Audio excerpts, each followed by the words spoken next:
What's your biggest takeaway from today? That I played well, that I putted well. I think the course was as forgiving as we're going to get it, but I think also, actually, Joe, probably the biggest takeaway is that how good everyone is at golf that's here. I think the scoring's unbelievable. I'm sure we could talk about the fact that we had soft conditions. It was receptive, but still. Still got to hit the you've shots. still got to play, and you've still got to hit the shots. And like, I don't feel like it's not really that many shots that aren't demanding around there. I just think, biggest takeaway is just that, I feel like I played great, which I obviously did, and did everything well, but still, you should never sort of take for granted like how high the standard is out here. But yeah, to shoot a good score, I'm very happy. Would you have seen a 61 that Russell put together? It's not something I thought about. Started with 3 birdies. There was 59 on at that point, but I wasn't particularly thinking about that.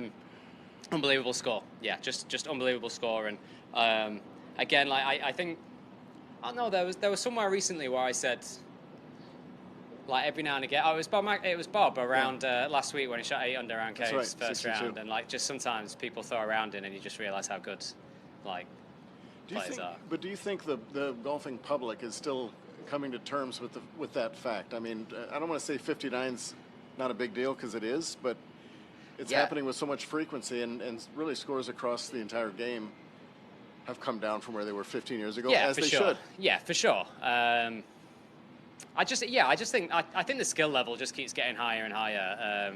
I don't necessarily, people are in it a long way, and there's all that goes into it. And sure, hitting shorter clubs into holes maybe these days, but I just think the skills of everybody just keeps getting higher and higher. And I think I also think that's one of the great things about this tour. Really, look at the standard, you look at the scores people are shooting.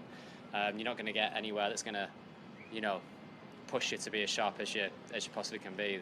And last one from me, since apparently I'm the only one here. You don't need to say that, Doug. There's millions of people here that want to speak to me, but this is your first tour championship where everyone basically started normal, like the Bahamas, or just a 30-man field, go get it. Did it feel any different to you starting than it would have the previous years? Probably. It's not something that I would.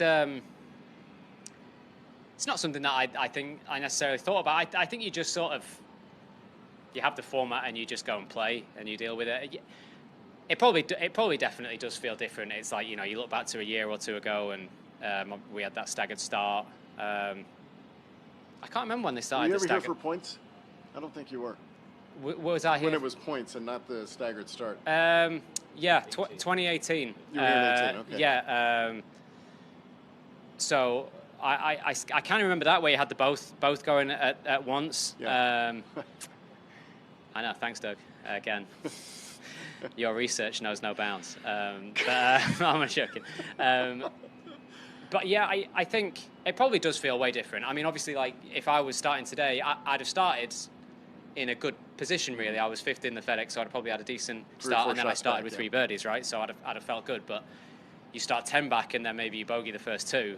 I think for sure that's going to feel very different, right? You still feel like you're in the mix at this, with this format. So I'm sure it does feel different. It's just one of those things where, when you're here, you kind of just get on with what it is, and you just prepare and play, really. But I'm sure it does feel different.